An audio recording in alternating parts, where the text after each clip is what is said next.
అమ్మా అయ్యో హాయ్ బాబాయ్. ఇలాంటి వాళ్ళని పనిలో పెట్టుకున్నందుకు నా చెప్పు తీసుకుని నేనే కొట్టుకోవాలి. ఇలా అమ్మ కడుపులు కాల. ఏమైందా? బాహుబలి సినిమాలో హీరో ఎవరే? ఇప్పుడు రాజమౌళి తీస్తున్న సినిమాలో హీరో ఎవరే? చార్మినార్ ఎక్కడుందా? హైదరాబాద్లో బుద్ధుడు ఎక్కడ ఉన్నాడే? ఇన్ని తెలిసిన మీకు జంతికలకి జట్కాయలకి తేడా తెలియదే మీకు? అబ్బా ఇప్పుడు ఏమైందయ్య గారు? రాత్రి మందులోకి స్టఫ్గా జంతికలు పెట్టమంటే జట్కాయలు పెట్టారు. తాగిన మత్తులో మొత్తం తినేసా.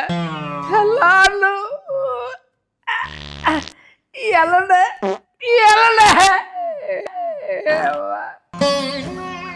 కడుపులో బ్యాటరు, బాత్రూంలో వాటరు.